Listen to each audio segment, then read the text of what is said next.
రాష్ట్రంలో యూరియా కొరత లేదని, రాష్ట్రంలో అవసరానికి మించి యూరియా ఉందని ఎమ్మెల్సీ సోమవీర్రాజు స్పష్టం చేశారు. బుధవారం కాకినాడలో జరిగిన జిల్లా పరిషత్ సమావేశానికి విచ్చేసిన ఆయన యూరియాపై మీడియాతో మాట్లాడారు. కానీ యూరియాకి కొన్ని ప్రదేశాల్లో కొరత ఉందని, రోడ్డు మీదకి రైతులు వచ్చి ఇబ్బంది పడుతున్నారనే విషయాన్ని కూడా మనం గమనిస్తూ ఉన్నాం.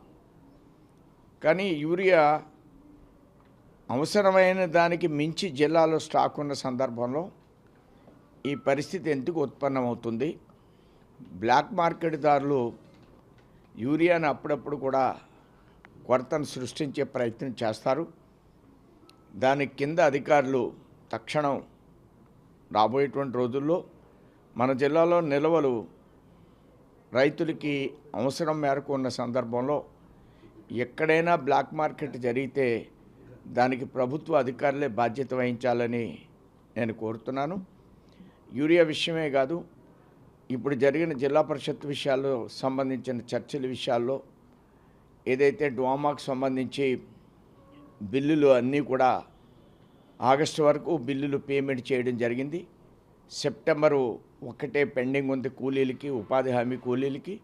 అలానే వారికి ఇచ్చే బిల్లుల విషయంలో కూడా ఏదైతే డిప్యూటీ ముఖ్యమంత్రి గారు పవన్ కళ్యాణ్ గారు చాలా ప్రెస్టీజియస్గా గ్రామ సభలు జరిపించి, అసలు దేశంలో రాష్ట్రంలోనే ఇన్ని గ్రామ సభలు ఎక్కడా జరగలేదు.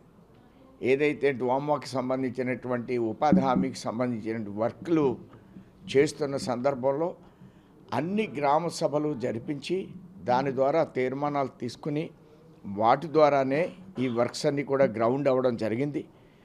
చాలా వరకు గ్రామాల్లో ఈ కూటమి ప్రభుత్వం వచ్చిన తర్వాత ఇన్ఫ్రాస్ట్రక్చర్ని బాగా డెవలప్ చేయడం, రోడ్లు ఆర్ఎన్బి రోడ్ల యొక్క గోతులు పోడ్చడం, ఇవన్నీ కూడా జరిగినాయి.